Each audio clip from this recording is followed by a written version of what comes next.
Get Can always change when we get there. things can always change for the better.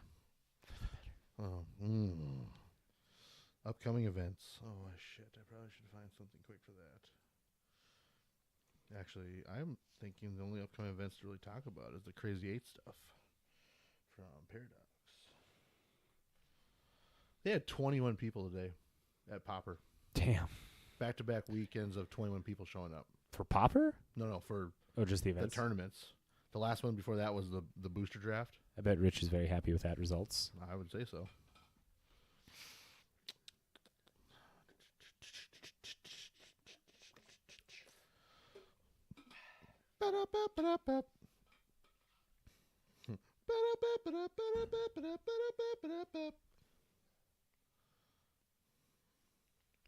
Need your top hat and that little frog with you Yeah. from Warner Brothers.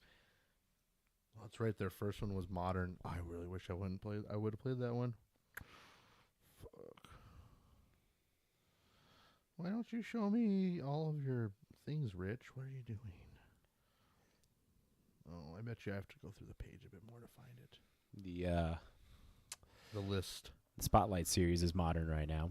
I know. You get to see some more modern. I watched a little bit of it. Oh yeah, how is it? I didn't have a chance. There's some breach. Less or more? I mean, I only watched like one, so I don't know. Okay. I have no idea. I watched one of them before Rachel left, remember? And I was like, I'm going to sleep. I got tired. I went to bed. Sleepy sleeps. Let's see, is there a breakdown of the decks? The competitors.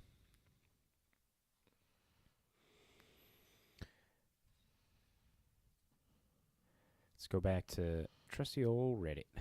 Go back to the beginning. Oh, here we go. It's Frank Carson's metagame for its regional championships. Yeah, big name of Jesse Robkin to win. Yeah, that was huge. Isn't she like the OG pilot too of Breach? She is the progenitor of it. Okay. Like she's the one that got the push on making it what it is. Like not like the deck now, but like the push of the idea of using Grinding Station plus Breach. God, a single Jace Wielder of Mysteries. Instead of, does she have a Thassa in there? No. Yeah, so she opts for that instead. Unless it's in the side. It is not in the side. Hmm. Oh my God, look at that. A single Brain Surge? Main board, huh? Sideboard. And the sideboard. Huh. Interesting. See, those are the things where I look at, like, I wish for a deck text they would talk to people about and, like, find an explanation of, like, not so much the main board, because the main board you can be like, I piece it together in the sense of, like, I understand why you're doing something, but the sideboard more, like, why are you doing this, you know? Brain Surge? Yeah. For other fucking... Maybe be faster for your speedy combo stuff, or is it something to do with, it's like... 4 deep. It's a bigger brainstorm. It's a bigger brainstorm by 1. But 2 more mana. Imagine if it was 2 mana. I bet they had that discussion when they made Brain Surge. That they're like, should we make it 2? It's 1 more card. It's like, no. We gotta make it 3. It's too good. We gotta make it 3. But the Frank Karsten metagame breakdown does not have stuff about... What's this event called? Where is it held at? Utrecht. Do you know how to say that? Utrecht. Utrecht. Utrecht. Some Scandinavian sounding name. Yes. Yes, it is. Yes, it is. Good Lord, how far back was this post about Crazy Eights, for God's sake? Netherlands. Look at that. Oh, yeah. Well, you didn't ask me where they're at. You just said Scandinavian. Yeah. Is the Netherlands are like, so it's like Sweden, Yeah. Netherlands, Finland, Norway, Yep, that's all Scandinavian land. Denmark. Yep. German's not considered Scandinavian then, right? No, it's south. It's due south. Okay. Good Lord. I need to know all the freaking events, man. Oh how far back did we post on this?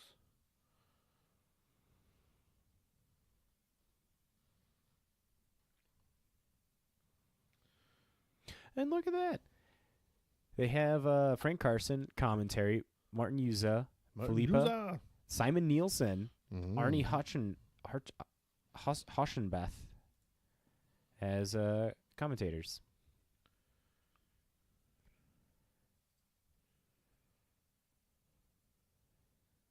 Fabulous stuff here. Fabulous stuff, I tell you. It's true. Wow. Riccardo Boffetti picked up Modern just 6 months ago, and he is the only undefeated player playing, drum roll please, Energy.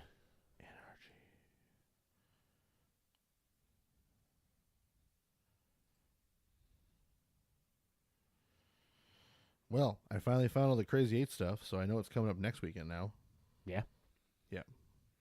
Next weekend's Standard Store Championship. On Friday? No, it's for Saturday. 22nd Saturday. Okay.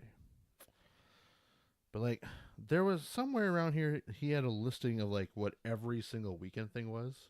Was it on Facebook? Yeah, that's what I'm trying to find, and I can't find it. Maybe you got to go to Paradox website. I will check, but I didn't know for sure if that would be there or not. I wish more places like focused on their websites than instead of social media, so that way people would get off social media and just go to websites again. Yeah, I agree. Yeah, they have it for every weekend on the calendar, which is nice. Social media is good as like an aggregate, but utilize other things. Let's do stuff more than just this, please. Well, should we get started here? Hell yeah. As you do that. As we do the thing.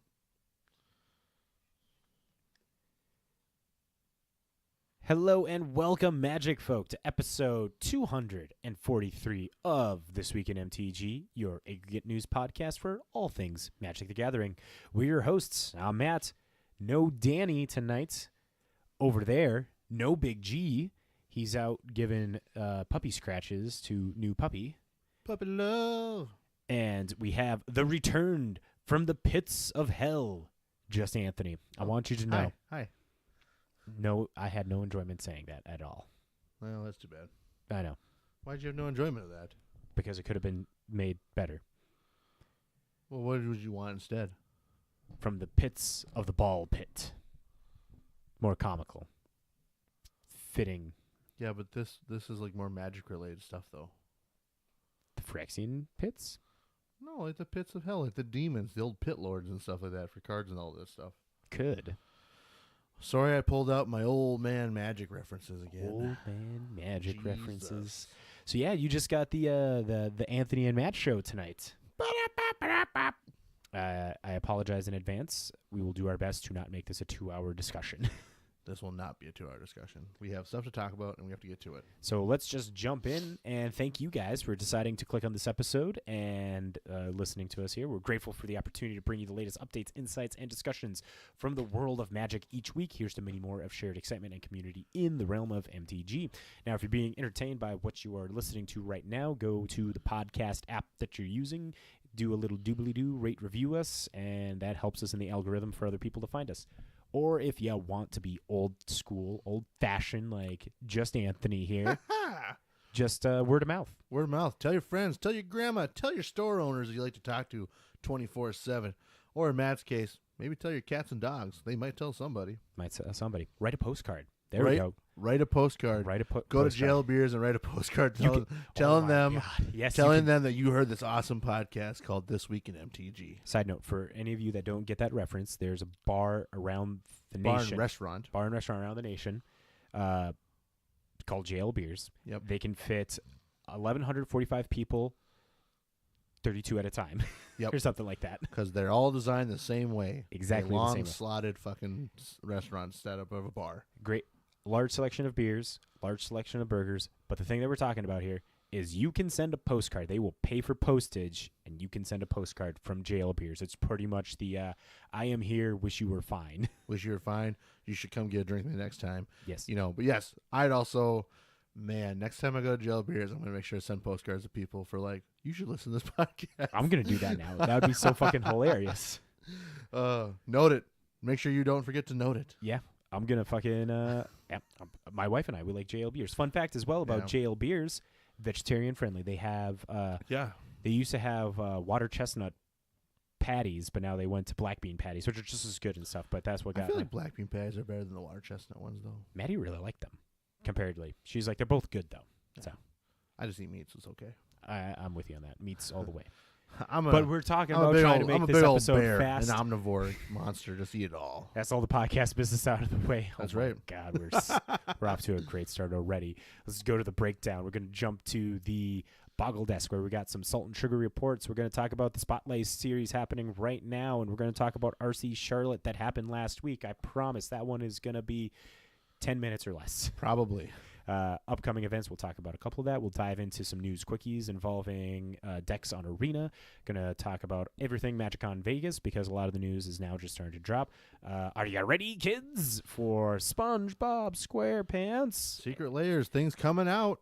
And we'll do the Dragonstorm, Tarkir Dragonstorm Marrow teaser. Oh, I'm so excited for that. And then we're going to play the Conjured Currency, which I guess we didn't chat about this. Whose turn is it? Probably yours. I think you're at, I might have to go again because I'm behind on a couple you said. Yes. We'll figure it out when we get there, or in between. We'll figure it out. And with that, let's jump over to the Boggle Desk with some Salt and Sugar reports. Matt started off. Give us some sugar. I got to play some EDH today with the amazing, wonderful Jason Ashcraft. Not on his stream.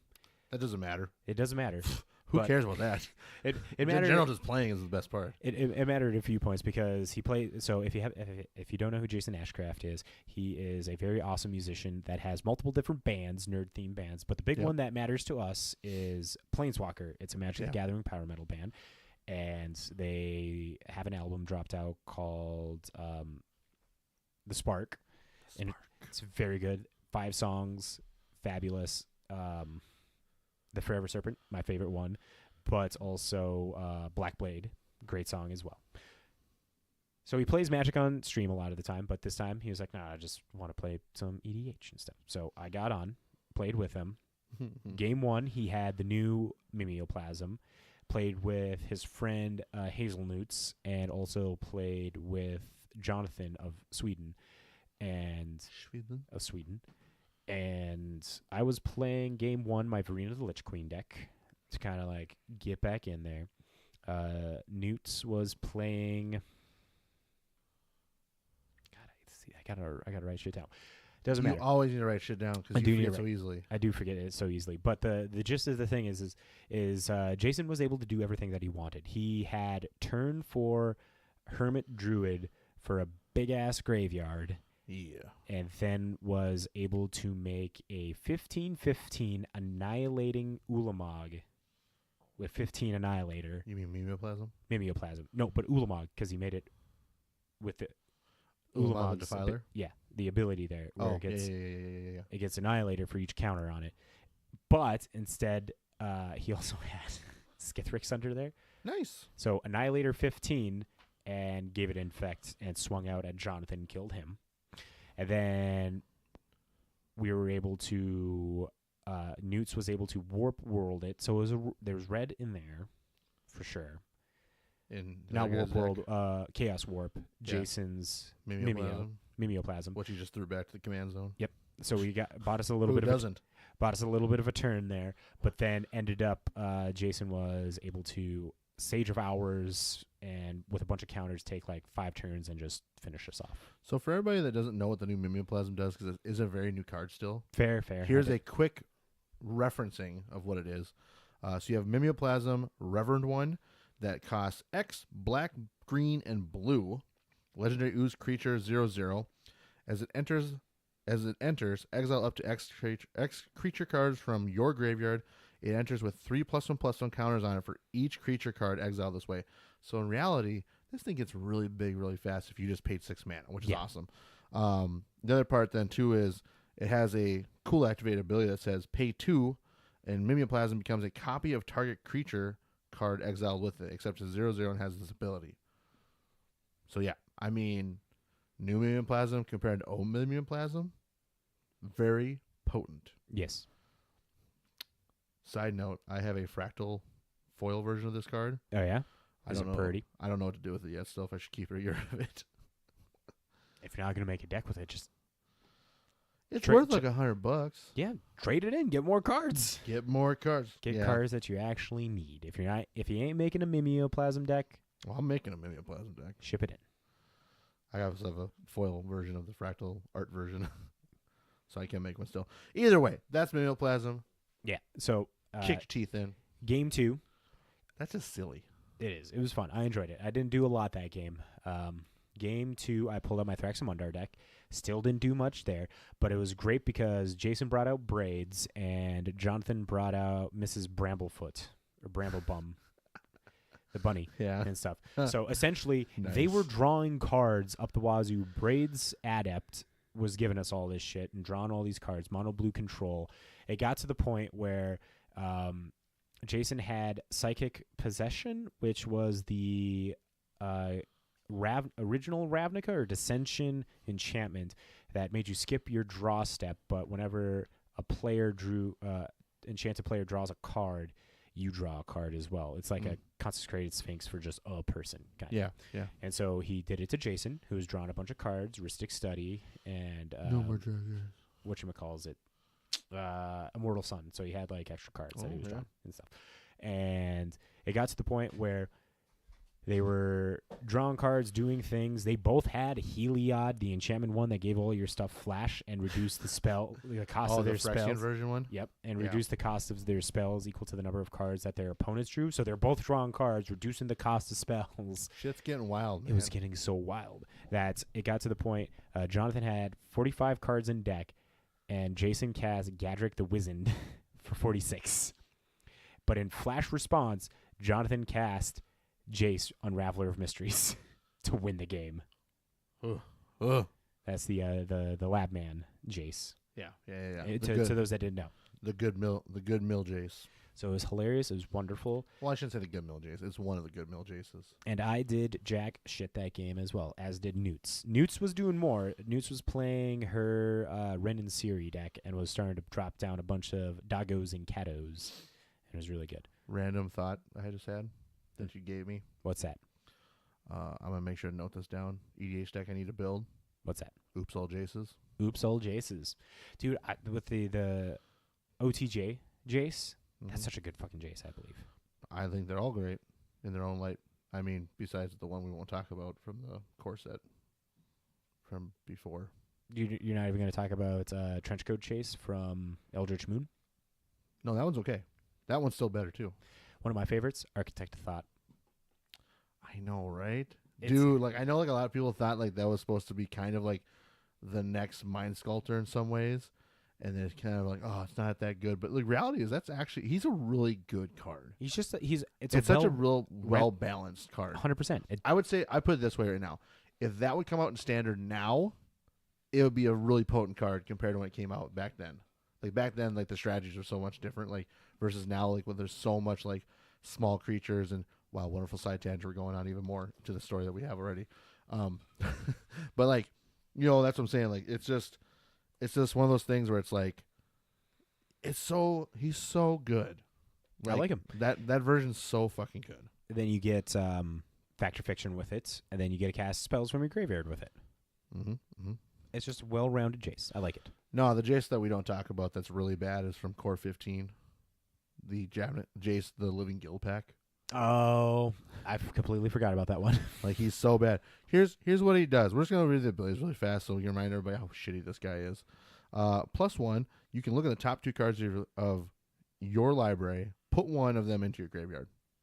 Kind of a weird old surveil as standard now, but not that good. -3, return another target non-land permanent to its owner's hand. -3 For -3. For I mean, he starts with a 5-drop for a 4-drop, 5 loyalty planeswalker. 5 loyalty. Still not that good though in rate. Because I mean, like you had even 4-drop Boomerang. yeah, it's a fucking expensive boomerang. I mean, you look at some of the other ones and like you have Mystery Coat Jace and like even Sculptor himself, like -1, -2, just return creatures. You think 3's that much? Like, why would you just do 2? Anyways, -8. Each player shuffles his or her hand and graveyard into his or her library. You draw 7 cards. Echoes of the Aeons. That's what we're doing now. / like Time Spiral, all those. You play. Whatever There's a deck in cards. Legacy. But that's the thing we're going for here for Jace. That's what we want to do is restart our hands and make our opponents feel better about themselves because they're going to stomp our teeth in. Maybe. Point I mean, is, you bad. already made them feel good when you cast Jace the Living Guild Pack. They're like, oh, it's not their second thought. Yep. It's not the Wielder of Mysteries. It's not the Perfected Mind. It's not even Baby Jace, which is technically not Baby Jace, but it's Baby Jace in the sense of like, the first Jace. Oh, you're talking about Lorwyn Jace. Yep, OG Lorwyn Jace. That's Baby Jace forever. So yeah, I'm just saying like, that's the worst one out of all of them. That is literally the worst one. Everything else, pretty good. Point still stands. That's my thought of a deck. What's your salts and sugar that you got? Sugar, got a nap. Salt, I didn't get to my Magic Collection stuff at all. So, moving on. That's all I got. We're moving on to the Spotlight Series. Let's get this rolling. Yeah. So, Spotlight Series is in Utrecht, Netherlands. Utrecht, Netherlands. It's the big multi-day celebration that is taking place overseas. You can win a very cool Cauldron Complete. Yeah, throw it up on there, man. Throw it up on there. When I say really cool, I mean really, really cool. Yeah. Throw it up. Oh, I didn't change the thing, so it's not going to pull up. Oh. Before I went live. Yep. That's okay. Check the links down below for that. Yes, check the links. Matt's really holding out on you this beautiful art right now. It's really good. It's so good. But to the listeners, you're to the ones actually listening to the podcast and not the live stream right now. Yes. So check out the live stream Saturday nights, anytime after 8:00. Depends on when we get together. Get away from our families. So pulling us down with their chains of responsibility. So I pulled up the Twitter to kind of get a rough overdraft of how today looked, and the Spotlight. No decks cracks more than 12.2% of the field, meaning players will likely square off against 9 distinct archetypes on day one. Modern's diversity is on full display this weekend. They should emphasize this weekend. So the decks that we have, there's a lot of players in this event. What do we got? 600, maybe 1,000, over 1,000 players. Shocker for the first deck. Teamer Breach, 12.2%, 192 decks. Orzhov Blink, 11.5%. Eldrazi Ramp, 10.8%. Boros Energy, 7.9% of the field. Domain Zoo, 5.3%. Amulet Titan, 4%. Demir Murktide, 3.5% of the field. Demir Mill, 3.4%. And Hollowed One, 2.5%, with 613 decks being 38% of the field as other. Also to note, too, a lot of the Demir Murktide stuff has gone back to Murktide and dropped Oculus. What's the specific reason for that? Murktide's stronger than Oculus when it comes to certain plays and stuff like that. Is it because with like removal spells and everything? Okay. Murktide's just better. Yeah, bigger CMC. Yeah. It gets due to the fact that like majority of the field has a lot of like low curve stuff. Like Murktide just has that potency where it's more important. Yeah, they've just kind of the finesse, or not the finesse, the fantasy that was living with Oculus being so great has kind of fallen off to the wayside. The realization that it's not that great. So it's not saying it's not a good thing. I'm just saying like there's things in the meta that can make it look really bad. Okay. So kind of like for my first playing a Modern again with my Thopter deck, how like Grafdigger's Cage just blows that card up. Like, and that you sit there and they get to mill themselves twice every turn, every beginning of your upkeep. Well, let's see. You have Teamer Breach that has Urza Saga. Yeah. You have Eldrazi Ramp has Saga in there. Amulet Titan has Saga. Yeah. Does Hollowed One have Saga? Probably not. No. Okay, so like 2 big decks, I guess. So if they want to, they but can. It's like nobody. A lot of people could default to just having a Grafdigger's Cage in their side if they needed to. It's just but like I said, the reality of it is like you just the build is more. So like the explanation I got from another podcast talking about like the changes that they went through is how they're going more towards the kind of is it build control in Dimir colors when like the One Ring existed and stuff. So like just more resilience, more long game strategy versus kind of being that explosive glass cannon build where it's like, oh, I got Oculus out and this other creature and I'm just rolling. It's like, okay, like everybody's just rolling right now. So like maybe it's time to look at the long game part. And maybe the long game is Boros Energy because Riccardo Bonifetti is the only player who has gone 9-0 today. Yeah. Running Boros Energy. Quiet phone. Shh. And of it, it's, things of note. I think March of Otherworldly Light is a new addition in the main board. I don't recall seeing a lot there. And I always know that in the sideboard, Obsidian Charma is a contentious card. But Well, Charma now is a big thing to be using again because you have no Gigantha. Yeah. So. But yeah, that's the Spotlight Series. It's going to be live tomorrow or today if you're listening live. Go check out twitch.com Fanfinity to watch live. I might have a chance to do that tomorrow. Hells yeah, brother.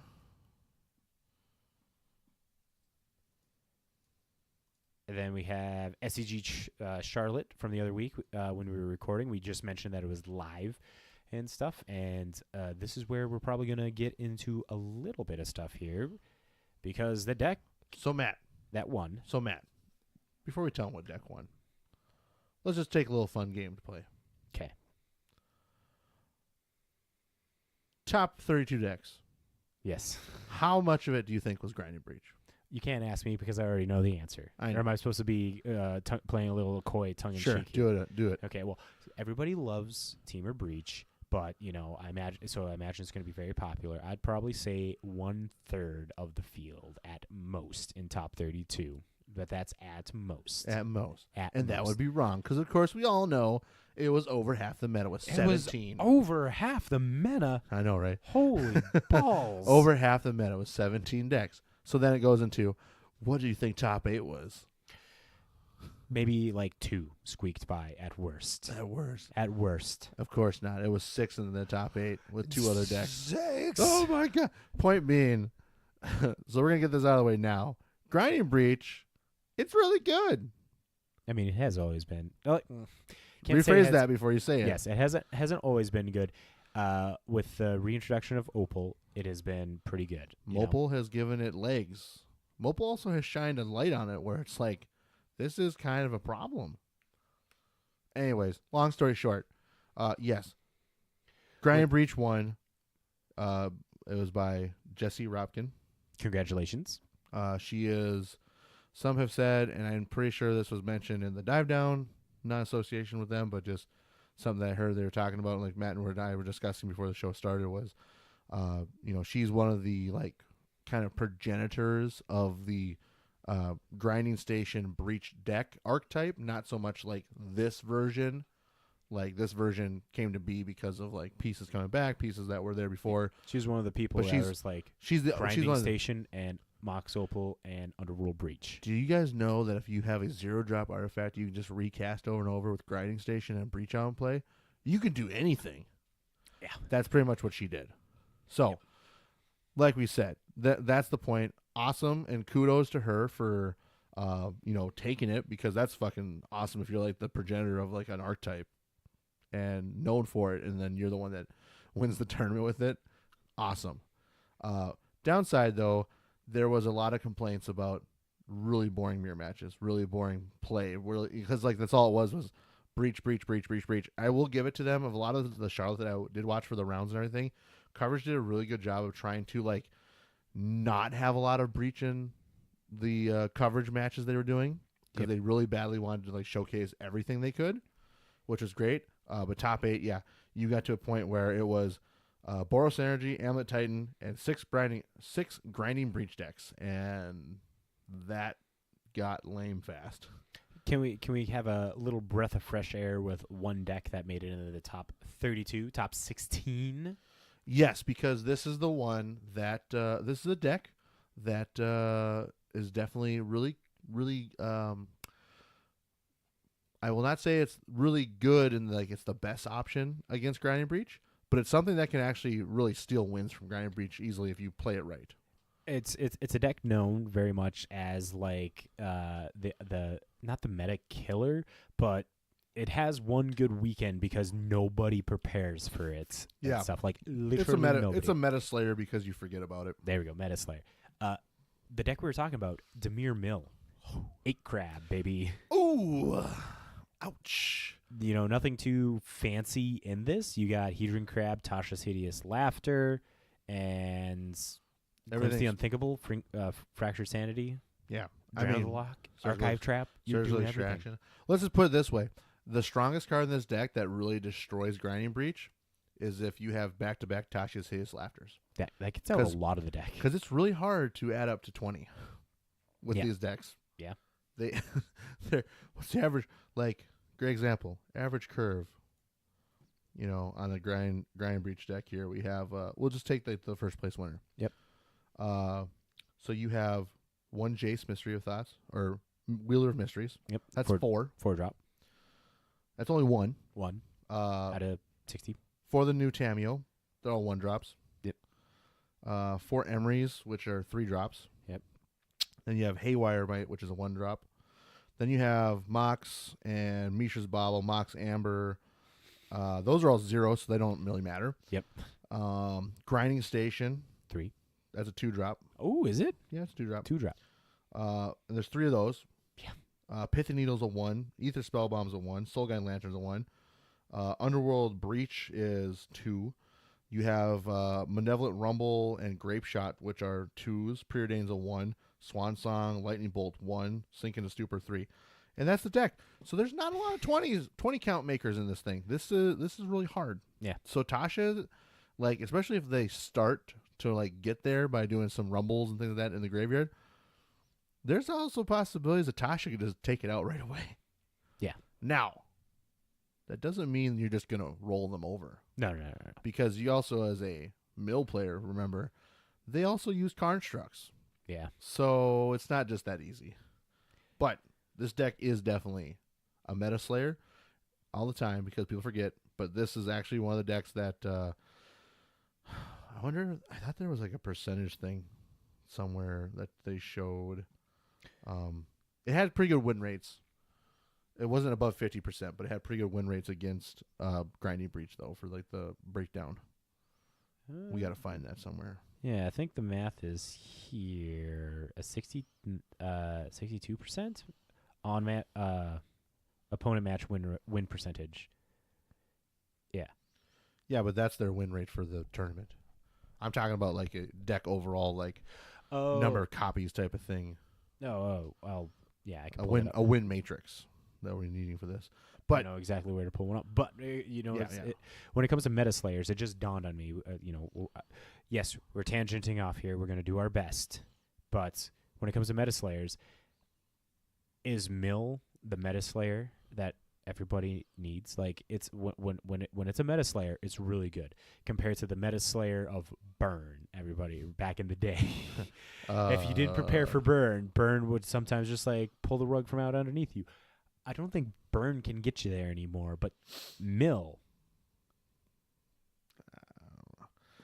against Grinding Breach, I don't know. I think it can be good, but the problem is like Breach has the same thing like Boros Energy had for a long time there, which was like when your field is like over 50% that, it's really hard to break.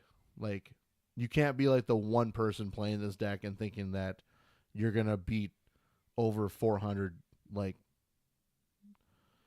you're going to beat over 400 Boros Energy decks. Like, there's no way. Like, sooner or later, without trying, like, you're going to slip up. You're going to have a misplay. You're going to have a bad drought on cards. You're going to have a stop gas hit where you tank. You have nothing left. I mean, this happens in the game of Magic. So, if based off of numbers, like, that would make the difference.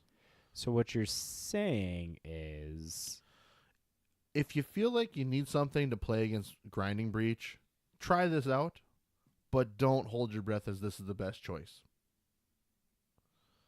Because like the problem you still have is like, like we'll see here. They'll find it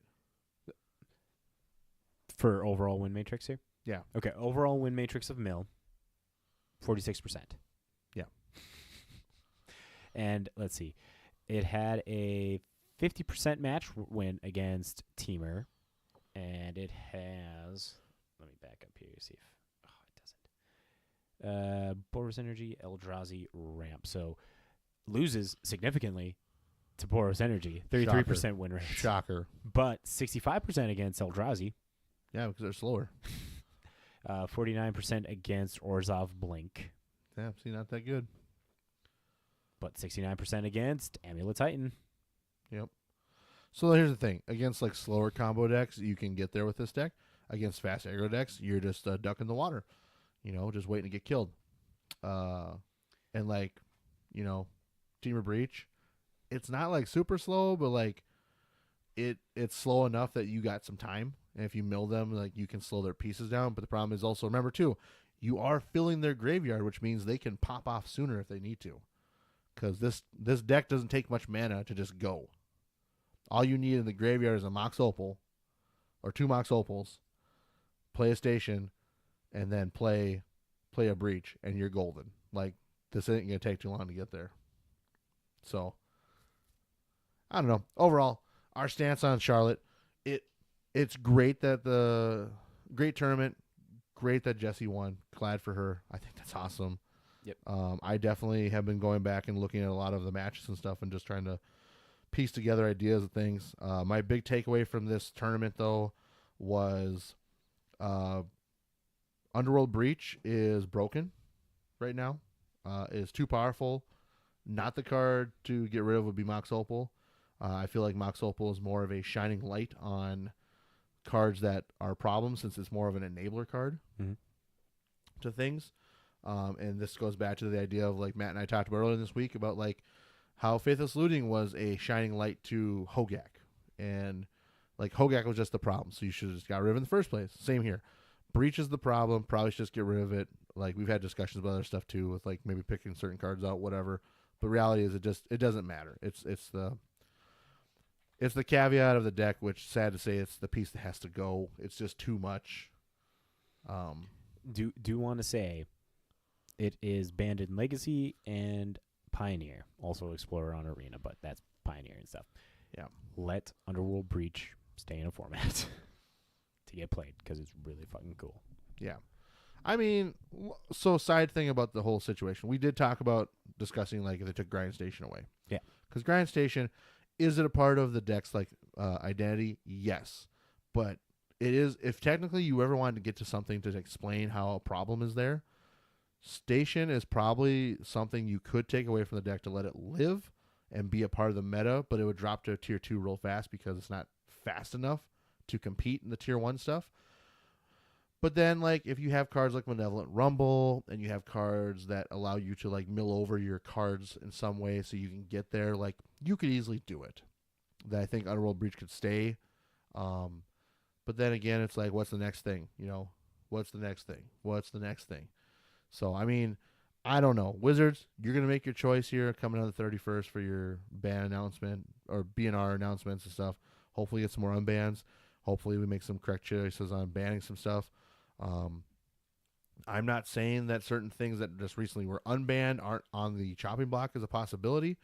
I would hope they're not, because especially since like the whole thing of unbanning things, I know people are like talking about Mox Opal being the one thing. They're like, well, they're probably going to reban this.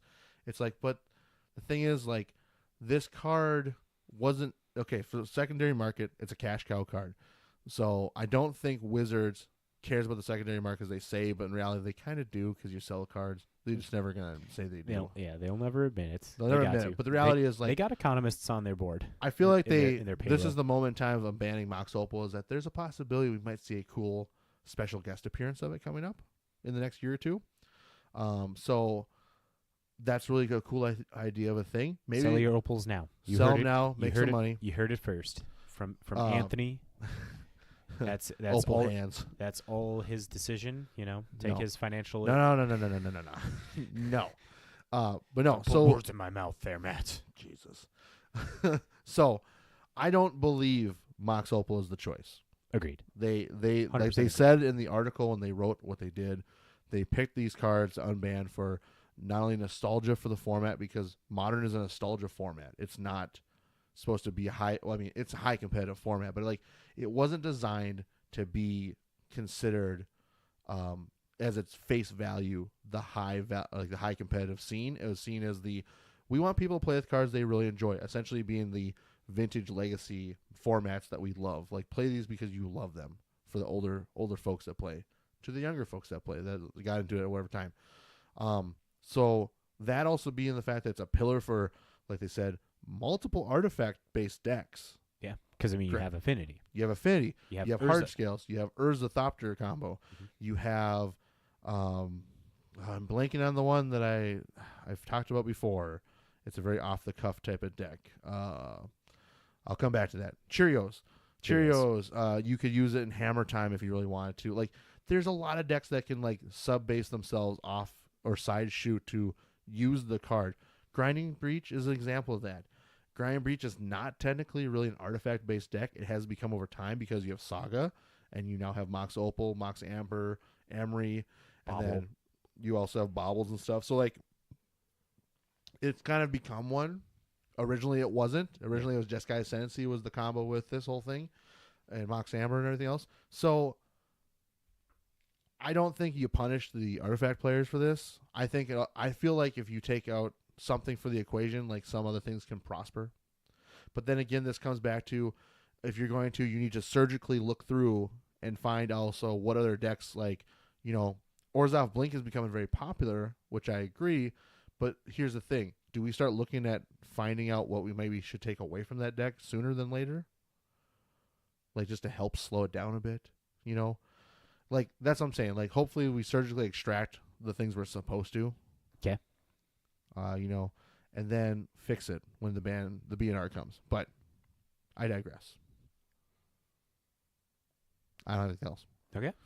So, overall, Charlotte, great. Spotlight series, watch it. It's really been, like I said, the one thing I watched on one of the matches was very enjoyable. It was between a Blink and I think it was a Boros Energy deck before I shut it off and went to take a nap because I was so tired.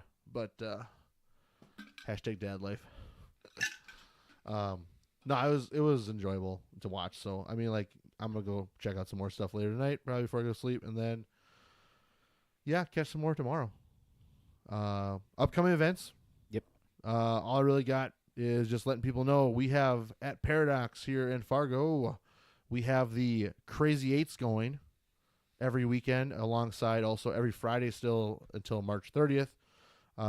You have the Grand Prix 500 Ether Drift at Paradox as well. So if you win, if you make top 2 of the event for the standard one, you get a seat at the table on March 30th to play in the big final lap Grand Prix race of standard to win one of the top 4 seats to be a part of the racing pit crew.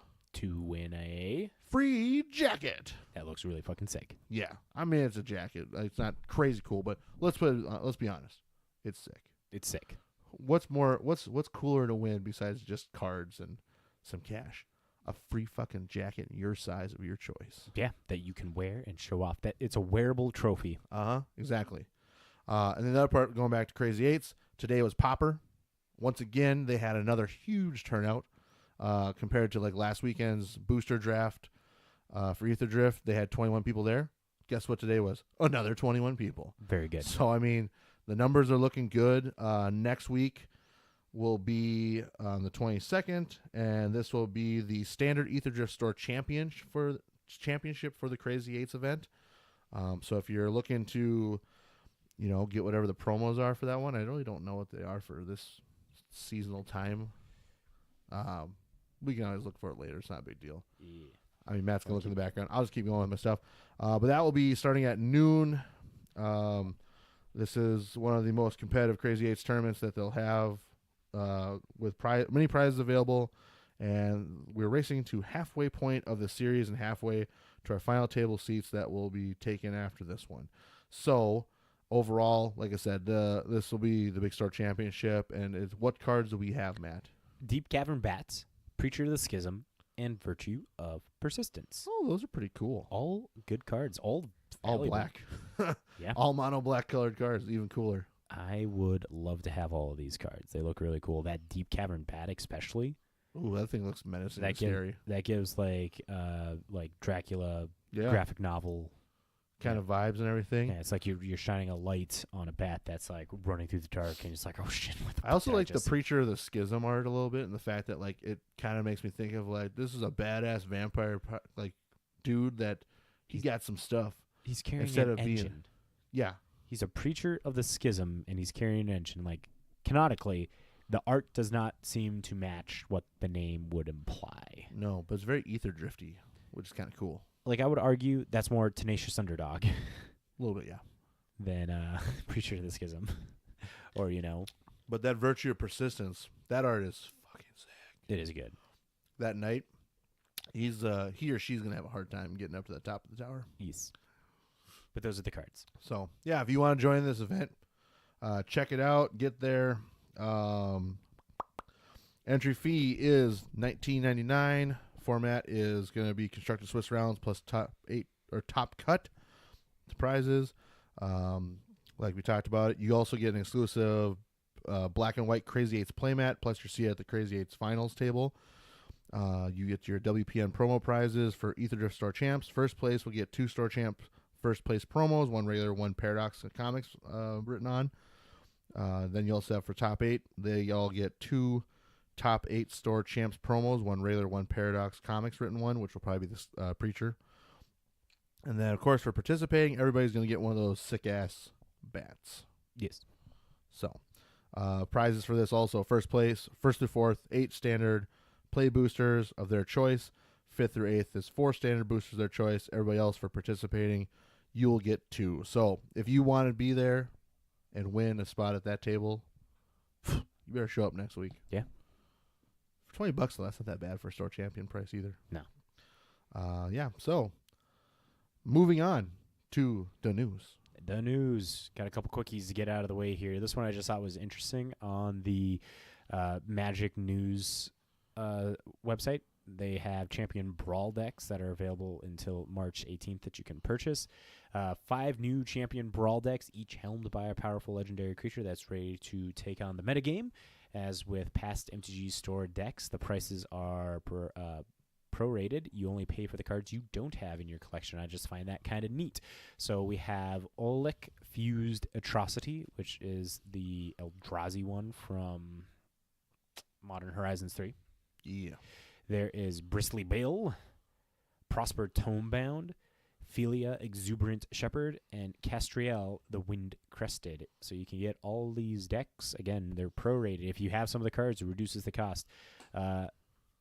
Real life example, I bought that Mono Black Shield Grid deck from last summer. Yeah. That was really popular in Standard, and I had like a lot of the cards, so it only cost me like 200 gems or something like that. Yeah. The thing too is like to really deeply check and see how many of the cards you have, because like I have noticed like some of the stuff that they put in the decks, like they're the different variants. They're different variants, so like that's where it's like I also go through and I'm like, well, I own that. Yes. So like I said, double check before you buy. But if you don't have it at all, they're great buys. 100% agree. Yeah, if you don't have any of this stuff in your collection, it's fine. But otherwise, yeah, if you have a good collection on Arena, like just double check before you buy. All brawl ready and good. I like that. Yeah. Okay. Next up, we have MagicCon Vegas. Woot. So much information has been dropped because that's just around the corner here, essentially. We have some big events happening. Big events happening there. So we have panels. Oh, hold on. So MagicCon Vegas is... Okay. Oh, the early birds, that's what it is. Okay, so early bird tickets, they're going on sale March 20th to Vegas, 10 a.m. Pacific time at mcvegas.mtgfestivals.com. Early bird pricing will be available on all adult badges until March 28th or while supplies last. Las Vegas badges grant you entry to the show floor and access to panels and events on the main stage, the official show, store, and Magic Marketplace, Free Play and Command Zone, Art of Magic, the MagicCon Las Vegas Scavenger Hunt, Target Permanent Tattoos. Yeah, did you hear about that? They got What? Yeah, so you can like get actual tattoos. Oh God, I'm trying.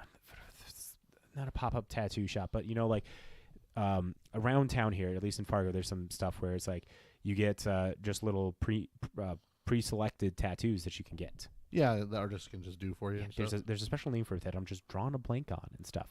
But yeah, it's like you choose from these 24 different tattoo options, and you can get it for the cost of like $30 or whatever. Yeah, cheap price. Family Magic, immersive experience, creator panel, meet and greets, and so much more. God, that tattoo thing sounds so cool for Magic. I wonder what they got. We're gonna have to cover that part for sure when it 100%. shows up. So the bundles include an Avacyn's Pilgrim full art textless Avacyn's Pilgrim, which is pretty cool. That's pretty cool one. I'm not an Avacyn's Pilgrim player, so it's for those that don't know, single green 1/1 druid, if I'm not mistaken. I don't think it's an elf. No, it's a human. It's a human. Oh, it taps for a white mana. Mm-hmm. Okay, and then you got Yargle boxes. Oh my God. Youth badges are $20 that have Friday, Saturday, and Sunday badge, and they get you those. You get Foundation Jumpstart boosters. Youth weekends are $50, and all that stuff as well. Sorry, not a druid, a monk, human monk. Close enough. That picture looks like a druid. Early bird pricing for adults here for a single day is $35. Regular than $40. Premium single day early bird $65. Regular price $75. Weekend early bird $100. Regular pricing $110. Premium weekend early bird pricing $150. Regular pricing $170. One thing of notes of this is you get 3 Final Fantasy collector boosters with that one, the premium weekend stuff, and you get a Las Vegas playmat, the deck box and stuff, the Avacyn promo, multiples of those. Legendary VIP early bird access $360, regular $400. That's a good deal. You get 2 collector boosters of Tarkir Dragonstorm. You get 3 Final Fantasies. You get access to the Lost Tavern, which has an asterisk, which we'll figure out. Lost Tavern. Yeah, down here. I'll quickly jump to that real quick. Need some rest and relaxation during your adventure at MagicCon? Introducing the Lost Tavern, a new to MagicCon experience. Legendary VIP and Black Lotus badge holders can enter our Magic Multiverse themed tavern from 12 to 7 p.m. each day of the convention to mix and mingle, all while enjoying bar access, entertainment, and a place to relax with fellow VIP attendees.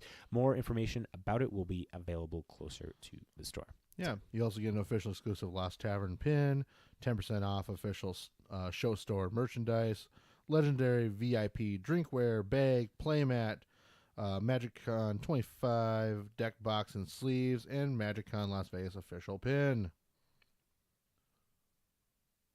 We did that for MagicCon Minneapolis. We got the premium. I'm pretty sure all of us did, except for.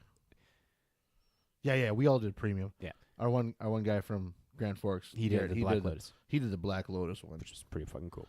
If I had the spare cash laying around, I would totally do that. Speaking of Black Lotus, early bird $900 or a regular pricing $1,000 for a Black Lotus VIP ticket. How much was it when our one buddy did it?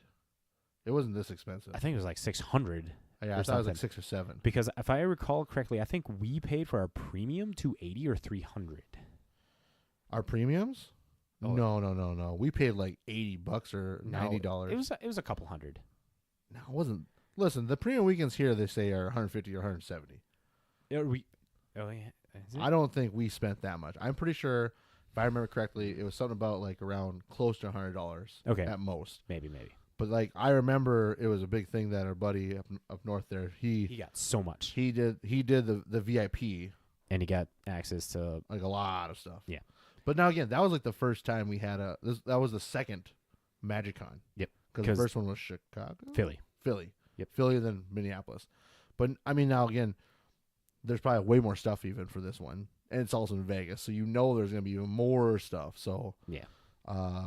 So the VIP, let's just say the price. So you get weekend event access Friday through Sunday, 4 traditional foils of the Avacyn's Pilgrim promo, 3 Magic the Gathering Final Fantasy collector boosters, 1 Final Fantasy gift bundle, access to Thursday, June 19th, MagicCon First Look Experience, exclusive whole day sooner. Whole day. Oh fuck, that'd be awesome. That's worth the price right there. Yeah. So that's something we didn't have in the first VIP bundles either. So that's a big thing. Exclusive Thursday night shopping preview. Something was with that. I don't remember what it was. Similar. You can. I remember Maybe that was like a store access, like online Yeah. thing they had originally. Access to VIP Lounge, new access to Last Tavern, an official pin exclusive to Last Tavern, access to exclusive signing and play opportunities with Magic personalities. I think that got mentioned where you can like sign with the artists early without people there. Like you get access to that the was line for that there. part, yeah. And I think Early Magic personalities. access to show floor, reserved seating at the Mana stage, 10% off official store merchandise, designated VIP line for the show store. You get a Black Lotus Progress sealed event weekend long, draft events for Friday and Sunday. You get Commander Unknown Plane Chase event on Saturday. Let's go. You get a VIP bag, playmat, wearable, I'm assuming some type of shirt or something, drinkware, lanyard, 25 deck box and sleeves, MagicCon Las Vegas official pin, and also staff trader pin. The pins are pretty cool. I still got I mine. know. I love the pins. I loved a lot of that stuff. That was great. Of notes, they got like some of the stuff for the merch. More of that's going to be dropped closer to the event. There are going to be artists that are bringing four new styles to ferocious dragons that are descending onto the hands of the convention. We have Kokoshu, the Evening Star, done by artist Earl Otis. They're all the same. Kokosho, Skyland, Despot, Skyland is bot. Native Mizzet Perun, and Sign of the Ur Dragon. All these cards look really fucking cool. I like that art style. It's very interesting. It's kind of like a strange, like, energy type thingy. Like, I don't know. So for every 150 you spend at the store, you can receive a Swamp promo card with John Avon. Oh my god, it's very good. Yeah. The Swamp, Swamp, it's a special secret layer Swamp version. Yeah. And then they're naming them the Lotus Lands because they have lotuses in the background there. They began distributing the Lotus Lands last year at MagicCon, where attendees received Plains and Island. Which I love that island. That island is beautiful. I have, if you bought the Mystery 2 booster thing off of the Secret Lair website, you got the planes. I don't know. You actually had to be in event, or you had to go to the event To for get that the one. island? I remember seeing that being a thing there. Okay. So the swamp is the new one to this. So that means that there is a mountain And a forest. forest left. Either way. Maybe a waste even. Oh, yeah, all I know is, like, these are all fucking beautiful. Command Zone returning. You're going to have all your Command Zone command content creators that are going to be there. You could just play with your friends and family. There's going to be Commander and Cocktails with Brian David Marshall, which is kind of cool. You get a tiki mug with that and crafted cocktail for this event. There's going to be a Secret Lair Spectacular battle for some awesome prizes. Beware, at any time your opponent may turn the tides and bring your battle to the Secret Lair. You don't want to miss this amazing Secret Lair event. Don't know what that's about. No other information. Yeah. There are prizes. 6 rounds of playing. You can get a Lightning Bolt foil, a Questing Druid, a Sudden Edict. In either foil or non-foil. Yep. And The Mana Stage and beyond. yeah. Home to panels, spectacular events, and more at MagicCon. Join us this summer with jam-packed scheduling, including Friday, you'll have the boys from Game Nights. Saturday, you're going to have Iffy and Brian David Gilbert. Along with also the fashion show, too. Yeah. Actually, Iffy is a big part of actually. Yeah. They're doing a thing there, which is kind of cool to hear. Yep. And then Sunday, you'll get to have the feature of the Pro Tour watch party where fans can watch the action live in the big screen. The Art of Magic, which they'll be announcing pretty soon, too, as well. It looks like they still have some applications they're shooting out there for people to join in. So hopefully your creator of the art that you really want to see there shows up.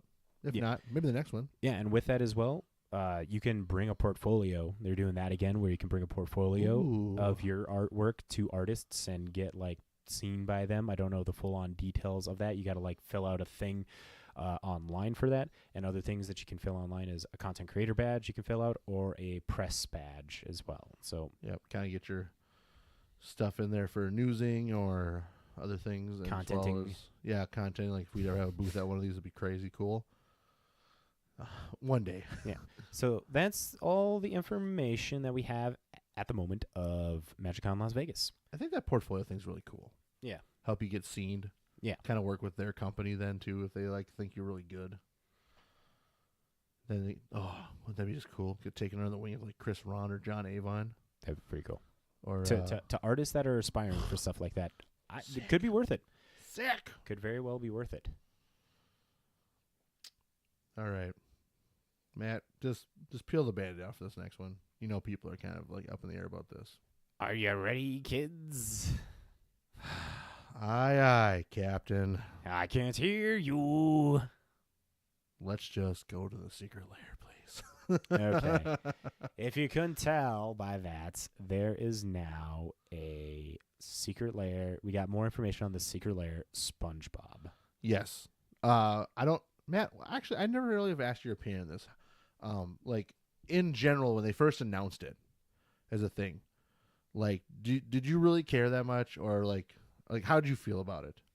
My thoughts of it are very general with Secret Lair now. I am not a person that gives a shit necessarily. It's like, do what they want, you know? Like, I am of the mantra, not every product is going to be for me. Yeah, and stuff. no, and that's the 100%. case. It's like, they'll print their cards, they'll make their money. They're doing like all this like growth testing and stuff to figure out what works for people and what doesn't. And honestly, the SpongeBob one is going to get a lot of people, I believe, because it's had a surprisingly positive review online, or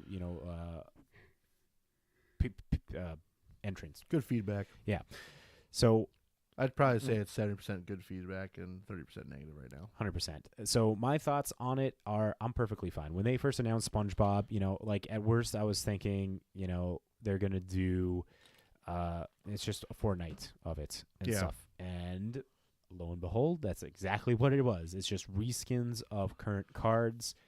And I think that's a pretty good solid way for them to do it.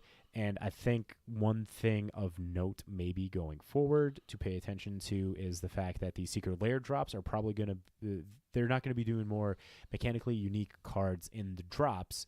Instead, we're going to get the mechanically unique cards in full sets now. Yep, since they switched everything for UBs to be standard legal. Well, with that, it's also understand that I'm not going to lie, this first year of having UBs be standard legal and straight into modern, I wouldn't even say straight into modern and pioneer so much. Just standard alone. Let's just go with that. I feel like they know where they're supposed to go with it, but hey, it might be a bit of a bumpy ride with the standard format, because the power level of versus like Lord of the Rings to modern as their first kind of attempt of doing that. Like you had a really kind of good and bad implementation of things.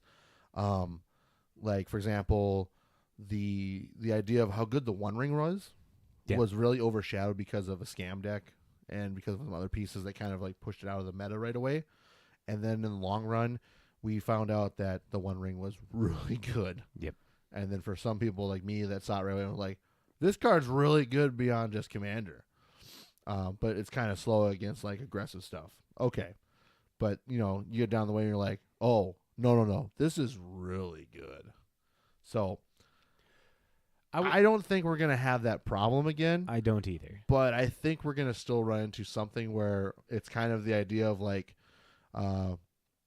you had Jace the Mind Sculptor and Stoneforge Mystic back in the day in Standard. And it was like, that was too overpowerful because of the combination of like mechanically like interworking synergies they had together, as well as like right into the Kaladesh block when it first came out in the second set that was in the block. Aether Revolt. Thank you, Aether Revolt.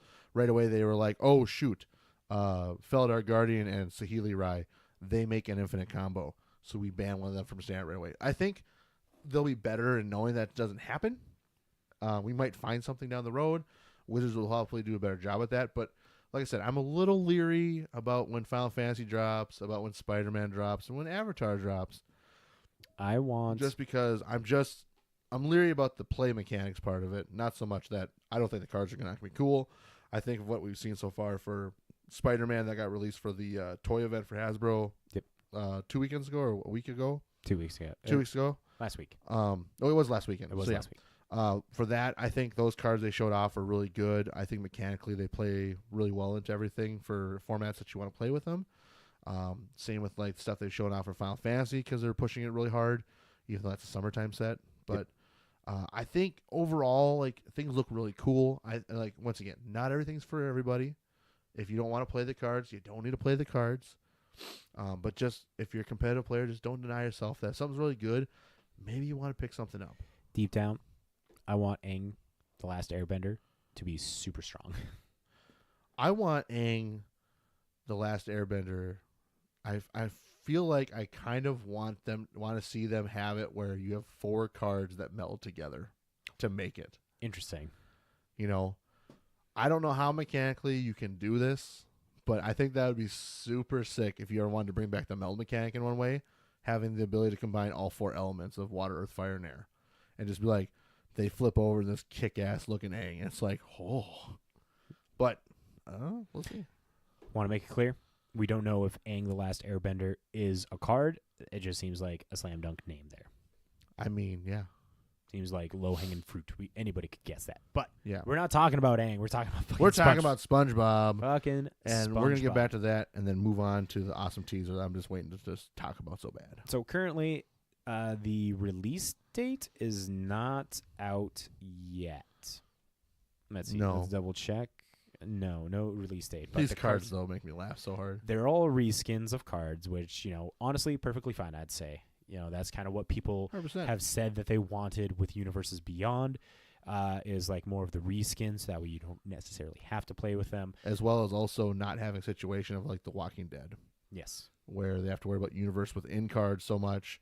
Or even when those are going to show up. Yeah, when they're going to show up and actually be able to obtain for a better price. Just like the issues that we saw with Dungeons and Dragons when they brought those out and they were gone for a while, and then now they're bringing this thing out for the springtime events coming up. So like, I 100% like if you're gonna do Universes Beyond Secret Layers, they should only be just like reskin of cards. Makes it way easier, way more accessible, and you just save it now, knowing that Universes Beyond sets do well as long as you're very careful about what sets you do. Yeah, like. I think it would have been different if it was a whole SpongeBob Universes Beyond set, Well, yeah, I don't side tangent on this whole thing. I think overall, like, picking specific IPs that will be successful with the Magic aficionados that love the lore and the like real Magic lore story stuff versus like we brought this IP in and like the whole representation behind why these IPs are coming in is like because like Magic talks about the fact that there are multiple planes, so it's interdimensional type lingo. Like it makes sense that you can say like you have these characters from Final Fantasy can mix with your game here because they're from another different type of dimension. So like it makes sense in that way, a different plane as you want to say it. So I think that's fine. When it comes to like stuff where it's like a secret layer, greatest example I would say is like Warhammer 40k decks. Spot on killers. Great product. Secret layers they made for them. All reskin stuff. Fucking nice that they did that because a lot of those cards, I didn't want to have extra of those. How funny would it have been if they made SpongeBob Commander decks? I would totally buy them. Just because it'd be hilarious. See, SpongeBob Commander decks, winners. SpongeBob... set? Not. No. Probably not. It's probably not enough there. But the cards. The cards. Yeah, the cards. We have SpongeBob SquarePants. So he's Joda the Unifier. I'll just read what the cards are. You can Google. Most people know him except for the Patrick one. Patrick Star. This one we'll read just because it's pretty funny. Patrick Star. Barktooth Warbeard. Yep. Dude from Legends. We're going way back on this one. Yeah. So clearly going to be super powerful. You ready for this? 4 black, red. Oh my God. For a 6/5. Okay. You ready for this? What's his creature type? His creature type, human warrior, which is now kind of funny to look at because Patrick Star is not a human. Yeah, but he's definitely a warrior in this art. Sure. But what does he do? Nothing. Oh my God. Absolutely nothing. The flavor text.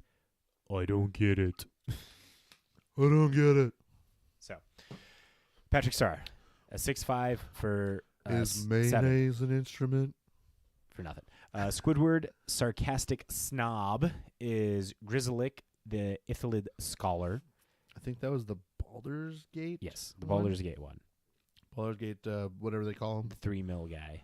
Yeah, I can't think of the creatures, but they're the eldritch horror type dudes. Ithilids? Ithilids, yeah. That's in his name, Ithilid scholar. Oh, okay.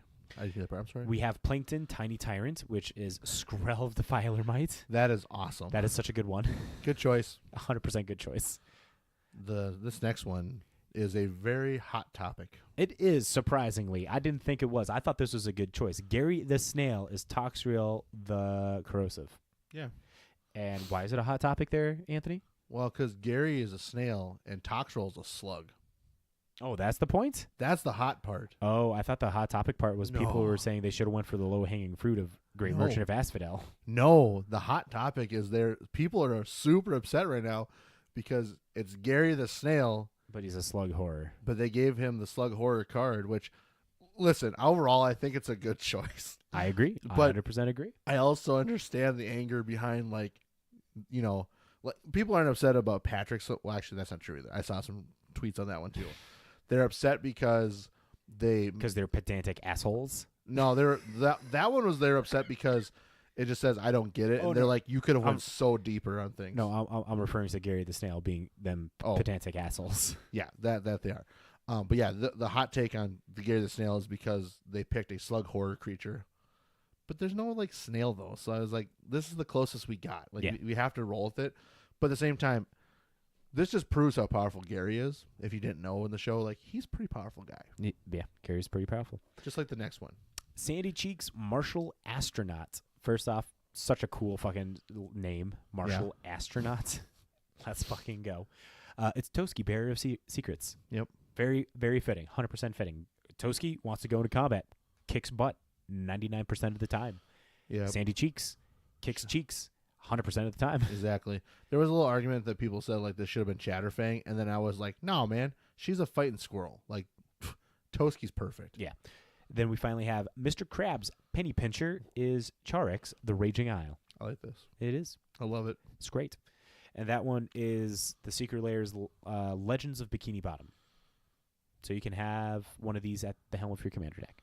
Or just have them as a collection. It's cool as fuck. Next up is the SpongeBob SquarePants Internet Sensation Drop. My favorite one's the last one. So we have Force of Despair. And the thing about this is that they took popular memes online that are SpongeBob memes Yep. and just put them into cards. And people are kind of upset about that because they're like, that's low-hanging fruit. You could have done better if you're going to be using SpongeBob and shit like that. But it's like... Yeah, but this is the most popular memes, though, from the show. So, why wouldn't you pick these? So I'll describe... Anthony, you describe the meme of each card that I read. So Force of Despair. What's the meme? The meme here is you have Squidward staring out of his dark room with shades slit open. Patrick and SpongeBob running around having a good time. He's despairing of the fact they're happy. Next up, we have Counterspell. This is SpongeBob acting like a chicken. I'm really not sure how this relates to Counterspell anyway, but I just enjoy the fact that it's the chicken one. Well, so the thing about this is you saw people online of counter your spell, where it's cap lowercase higher uppercase spelling and stuff for it, and it's kind of obnoxious mimicry is the whole point, mocking. Gotcha. Days. It's the scene from where Mr. Krabs is freaking out, and everything's all blurry around him, and he's like, "Oh God!" I so badly want legacy players to just be strictly running 4 copies of this in their deck. Wherever they have a Days, just trade out all the old Days for this Days. I would. I would. This is great. Non-foils too, just straight plainies. Yes, let's fucking go. Next up, Inevitable Betrayal. I love this picture so much. It is. It's where Patrick's stuck up against the top of the rock because, isn't the whole scene The here Jellyfish is, Fields one. Yeah, the Jellyfish Fields one. So him and SpongeBob are running around trying to catch a jellyfish, and he's just up top. They're like, "Oh, I'm gonna get you." Yep. Well, no, he's because this is him trying to capture SpongeBob Remember in that episode? Yeah, because he's dressed up as a jellyfish, right? He's wild with the jellyfish. Oh, that's right. He's not dressed up like a jellyfish. He's wild with them, and Patrick wants to catch him And bring him back to society because he misses his friend, doesn't he? No, he just wants to put him in a jar, if I'm not mistaken. I thought he wanted to catch him and bring him back. Oh yeah, because he wants his friend. Yeah. Anyways, I just love this art. I love this picture so much because I just love Patrick as a character. He's a good character. And then finally, we have Night's Whisper. This is the one where Squidward is unable to sleep and his eyes are wide open, which I know this meme's been used a fuck ton for things of like realization memes and the expression again once I can't sleep, this is all I think about and blah blah blah blah. So overall, I think these hit like fire, dog. Like, these are so good. They're 10 out of 10 choices for the only one, the title of the card to what they do. The only one I don't like is the counterspell one, but I guess I just don't know the reference behind it enough, I guess, maybe to like it more. I think it's fine though. I think it's great because like you counter somebody's spell, that's what they look like, is a big old doof. Like you're like, huh? What'd you just do to my spell? It's gone. And the final secret lair is the Lands Under the Sea. These are awesome. These are really good. They're all plains, island, swamp, mountain, forest, all of them depicting Gary out on an adventure exploring jellyfish fields.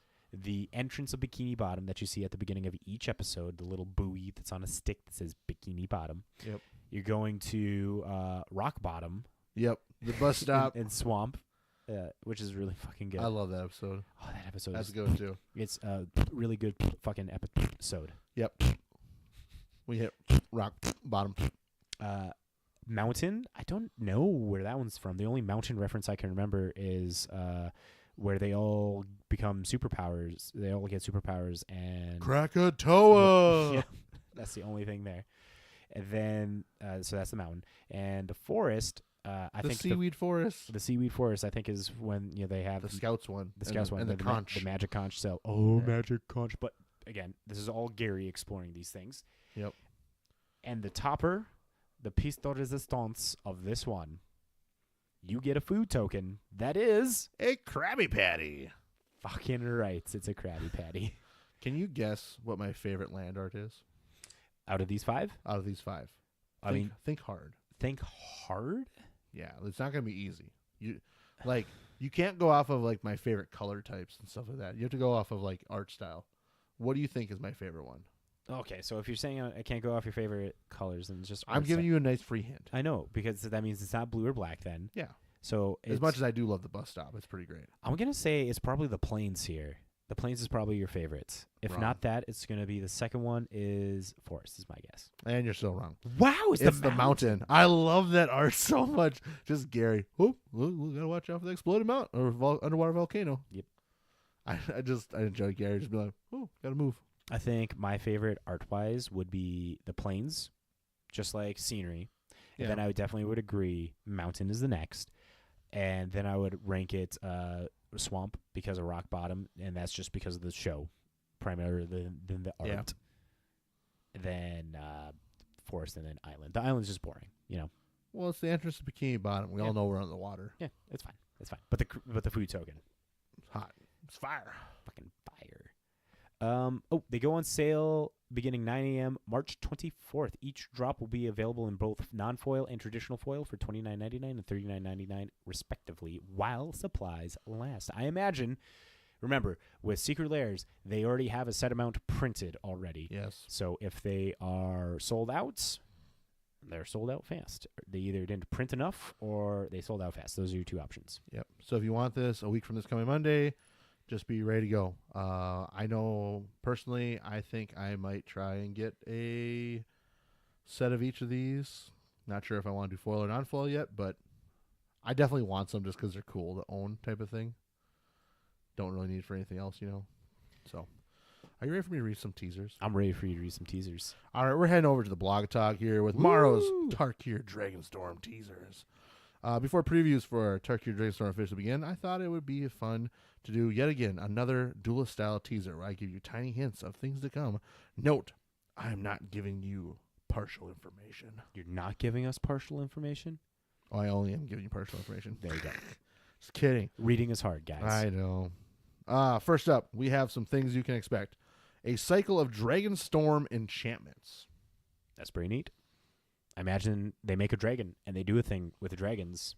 Probably some spirit type dragons too. Very possible. 2 planeswalkers. Ugin and Narset? Nope. Ugin. Narset and Sarkhan are both normal people. Oh, okay. again. So Ugin. Ugin for sure. We don't know what the other one is yet. We don't know what the other one. As far as I know, do you have a guess? well, not Nick Bolas. I don't know. Maybe I would assume the other person that we haven't seen yet is going to be something to do with relating to the story of Loot. So maybe it's Jace. Maybe it's going to be. I'm trying to think whether Planeswalkers right now are still in that storyline. I'm going to speak for Danny. Yeah. And he's going to say it's Garuk. Garuk is going to show up this time. Yep. Man, if he does, it'd be sick as fuck. That would be. So yeah, 2 Planeswalkers this set. Once again, we're having sets where it's more than 1 Planeswalker. Thank you. Appreciate that a lot. Yep. 1's too little, and then more than 3 sometimes is too much. So I like this number of 2 or 3. Sounds really good always. We have some counters in the set. Decayed, Lifelink, and Time. Time and Decayed. I'm really excited about that. I love time stuff. Yeah. So, Decayed, maybe that's zombies. Like Decayed Zombie again, you know? Yeah. No, maybe you can give something Decayed. That's what I was thinking of there. A card that can tutor for 1 of 2 other cards. That makes me think of like that Newt card in the Bog Witch, or like the original Cauldra pieces, because they can get the other one. Or if like you have the that's the one where you have the Cauldra pieces, you do the thing. Yep. If you have the Witch and the Newt and the Cauldron, you can do whatever. Yeah. And with okay, the Witch grabbed one of those if yep. you needed one. A legendary enchantment. Surprise, surprise. A Hydra that uses a clan keyword. Ooh. Wonder what clan that'll be in. Well, that's like what? Raid is in Mardu. Yep. Prowess Was Jeskai. What was Sultai? Sultai had. I'm drawing a blank on it. I can picture it. They had Manifest and Morph. That was their big thing. Manifest and Morph are just an overgeneralized thing. But it's like... Just go look up some mechanics while we do this. Okay. We'll come back to that for Matt's love of this. A common archetype theme gets an ability word. That's cool. An instant that generates 5 effects. Dragons get a new typal enchantment based on a popular zombie one. Oh, I wonder what that could be. A new instant and sorcery subtype. Oh, let's go, dog. Arcane. I mean, it's not going to be arcane, but we're getting stuff like arcane, mother truckers. Bolster. Wait. Dragons? New instant and sorcery subtypes. Oh, fabulous. I missed that part. So like I said, we're getting a sweet. No, Bolster was the Dragons of Tarkir one, wasn't it? Yeah, I couldn't remember the Obzani one? No, I couldn't remember the set code for original Tarkir. So, but yeah. Bolster. Well, Tarkir is KTK. KTK. KTK and DTK were the 2. Okay. But yeah, so that's pretty cool and exciting. We're going to get another subtype finally. Outlast? It's been a while. Outlast was the original. Then it was Bolster. This might be a thing. Next, here are some rules text that will be showing up on cards. Whenever you cast a turtle spell, untap this creature. A turtle spell? Oh my god, some more turtles. There's a Facebook group that has this one guy that loves turtles, so I bet he's very happy about this. He is. As long as there are 3 or more different kinds of counters among creatures you control, you may cast it without paying its mana cost if that spell's mana value is 8 or less. So we get an opposite version of the Eldrazi kind of spell. You may cast it without paying its mana cost if that spell's mana value is 8 or less. So you get some type of additive. So like, to me, this makes me think of the counter spell that Eldrazi had, where it's like, if it targets a permanent with converted mana cost 7 or more, a colorless one, you get to cast for free. So like, so this hits dragons. So this is probably for like. But this hits anything. If you may cast less. it without paying its mana cost, if that spell's mana value is 8 or less, it has to be a creature. Counter that creature spell. But a free creature spell counter, that's really powerful. I don't know. If you put one +1/+1 counters on 5 dragons this way, you win the game. That's pretty fucking cool. Nice. Whenever a creature you control enters, if you cast it, destroy that creature. What? Cool. If you cast, whenever a creature you control enters, if you cast it, destroy it. So you got to cheat them in. This is another phage kind of like thing. Yeah, phage to the Mirror Superion type stuff. I like when they bring back these old effects that like play around with things that you're like, oh yeah, I forgot about that type idea. You got to fucking Or like stretch the your blood imagination. funnel, or There's that one from the 5-color commander deck with Carthalion where it's like it can't enter the battlefield unless you cast it. yeah. So we get the opposite of that now. Yeah. That's cool. At the beginning of combat on your turn, if you've cased both, I'm pretty sure it's supposed to be cast. Yeah. If you've cast both a creature spell and a non-creature spell this turn, Easy peasy. okay, don't know what that means, but all right. Then, if creatures you control have total toughness 20 or greater, during your end step, warrior tokens you control have this token can't be sacrificed. Nice. Interesting choice. Whenever this creature deals combat damage to a player, you may search your library for a card named Bleep, reveal it, and put it into your hand, then shuffle. A specific tutor. I wonder if that's tied with that specific tutoring from earlier in this. Could be. Spells you cast have Delve. That was the Sultai one. That's Delve. your Sultai mechanic. Yeah, was Delve. Delve. Holy shit! Spells you cast. Did have you Delve. find all the mechanics so we can quickly talk about that Oh, no, let's not. for the clans? We got- Prowess was Jeskai. Abzan had Outlast. Sultai got Delve. Mardu had Raid.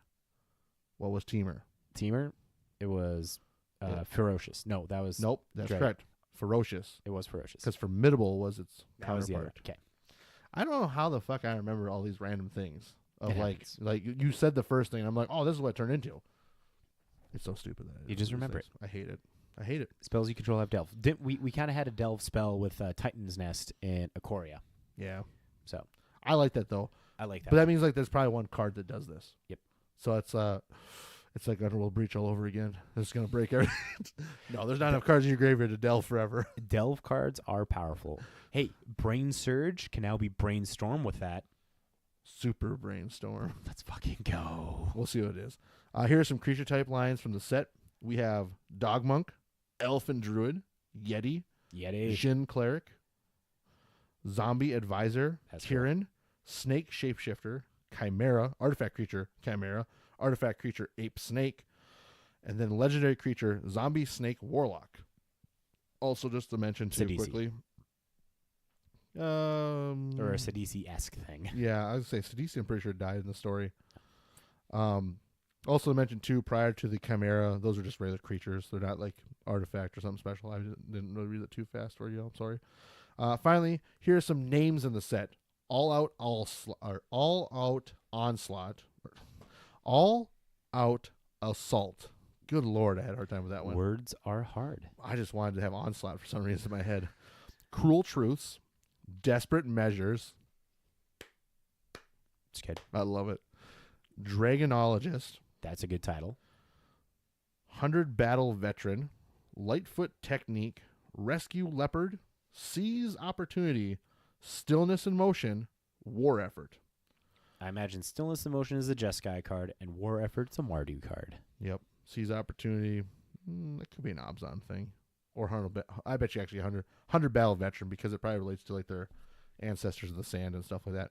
All right, but of course, tune in to the Tarkir Dragonstorm debut stream on March 18th, which is coming up pretty fast, everybody. Watch it on twitch.tv/magic at 10 a.m. PDT. Don't forget this weekend in daylight savings time. So the U.S. will shift their clocks forward, of course. This came out from last week. Also, to sidestepping note to also this Dragonstorm stuff as well. Just a reminder for everyone else, too, if you watch the Load and Ready Run crew and their stuff, their pre-release is going to be March 28th. So right before the set launches, of course. And the other thing to note as well is they have Brian and Olivia that are going to be coming up for that. So Magic at Home. from Commander at Home. Commander at Home. And this is really awesome because if y'all know anything about Brian Kibler, he is a dragon fanatic. So if there's ever been a time to really watch one of these pre-releases by LLR, this will be the one because he's going to be gushing about dragons the whole time, I bet. And fucking Brian Kilber is just a badass. Fucking badass. Legend. He's a part of the legends with Finkel and Chapin and those guys from the back of the day. So, that is what we got. We are now going to be moving on to the Conjured Currency, where this is the game that we play every week that we have a good time with people to show up and play this game, where we go to one of our favorite websites, MTG Stocks, where they have a article that is written every Friday, sometimes Thursdays, mainly Fridays, that they talk about prices of cards going up in price and prices of cards going down, usually about 3 each. Sometimes it's a bonus card. You never know. The other thing to note, too, as well, is they have a buy list and a market list, which is dealing with people buying cards, people selling cards.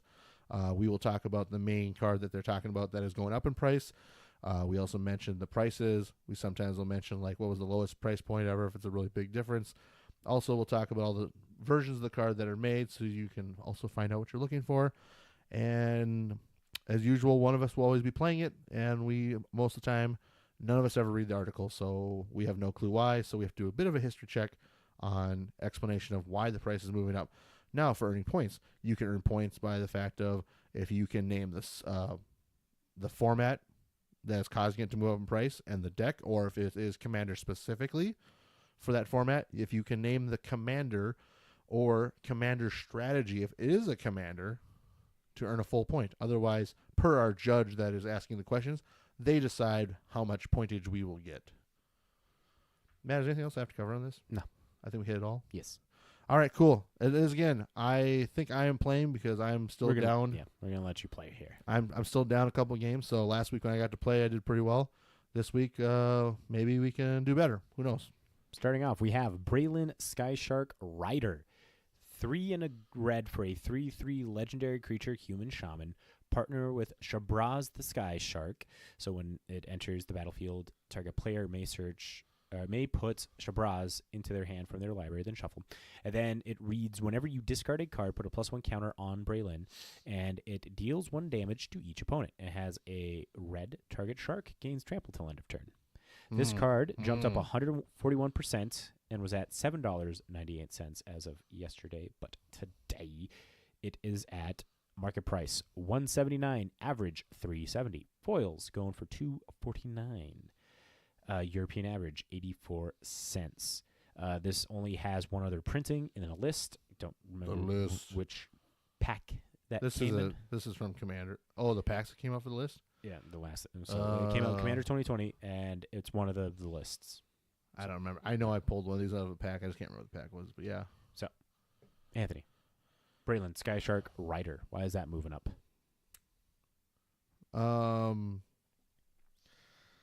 So I know it's a commander card, but that's not the reason. I'm fairly certain that is. Here. Oh, it's sorry. legal in Legacy, Vintage, Commander, and Oathbreaker. We talk about these legality things all the time too.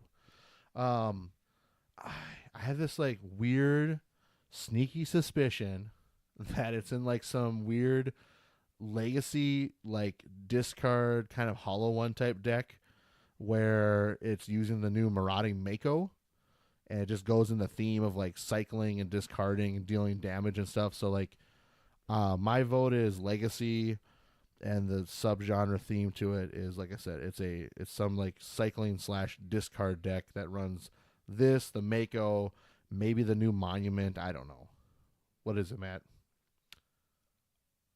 Would you be surprised if you're actually right? A little bit, yes. Okay, it's Commander. It's Commander. Well, it's because of Captain Howler Sea Scourge, the shark that came out in Aether Drift, because it matters about discarding. Whenever you discard one or more cards, target creature gets +2/+0 till end of turn for each card discarded this way. And whenever that creature deals combat damage to a player, draw a card. It's a shark, so it uses both abilities. Captain out of this. Howler. I get that. Like I said, I didn't think it was a commander thing because it's such an oddity for a partner piece. Yeah. Like I know there's shark stuff, but I don't feel like there was that much sharks. Like I don't think that. so. That's like my whole thing that took me out of this like commander vibe was. No, completely fair. You know, that's really what threw me. I would have talked myself out of it too. I'd be the exact same route. It's like, well, obviously it could be commander, but it seems out of the blue because of sharks. So I'm gonna go because of Mako, the discardy guy. Yeah. I would have done the exact same thing. I guarantee it, and you know it too. I would have done. Yeah, I'm okay with it. I didn't get a point. All right, we're starting off really bad. Maybe you have a chance here. I did click the right version. Okay. Next, we have Powder Keg. This is a card from Urza's Destiny. Oof, it's old. 2-drop artifact. Beginning of your upkeep, you may put a fuse counter on this artifact. You tap, sack it. Destroy each artifact and creature with mana value equal to the number of fuse counters on this artifact. Jumped up 37% yesterday and was at $39.99 as of today. It is market price $18.68. Average price $34. You're not going to get any extra points for this, but I want to see, can you take a stab in the dark? An Urza's Destiny foil. How much do you think it's going to go for? What's the average price for the regular version you said? Average price is $34. Market price $18.68. European average foil. 16. I'm going to say foil is probably somewhere around Urza's Destiny foil. I'm going to go like 250 area. A little high, $93. I guess so. Another thing of note, this is a reserve list card. That's why I was going high. It's legal in Legacy, Vintage, and Commander and Oathbreaker. I went too high, I guess. You did went too high. But are you going to get it right on the nose for why this card is moving up in price?